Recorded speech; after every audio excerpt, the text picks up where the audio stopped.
თბილისმა ჰაერის ხარისხის მართვის პოლიტიკის შესახებ რეგიონულ შეხვედრას უმასპინძლა კონფერენცია გარემოს დაცვის მინისტრმა და ევროკავშირის ელჩმა გახსნეს.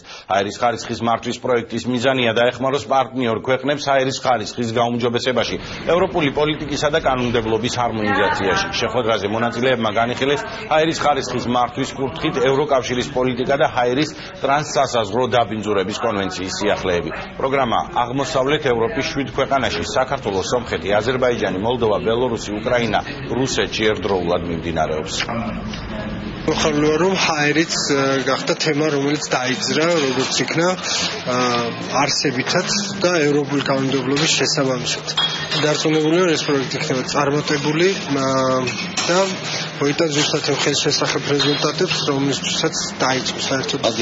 ევროკავშირი ფინანსურ მხარდაჭერას უწევს პროექტს, რადგან ჰაერის ხარისხი არის რამდენიმე საერთაშორისო კონვენციის ძირითადი საკითხი. საქართველოსა და კონფერენციაში მონაწილე ქვეყნებისთვის მნიშვნელოვანია, რადგან ეს არის ასოცირების ხელშეკრულების ნაწილი. საქართველოში ამ მიმართულებით ბევრი პრაქტიკული ნაბიჯია გადადგმული.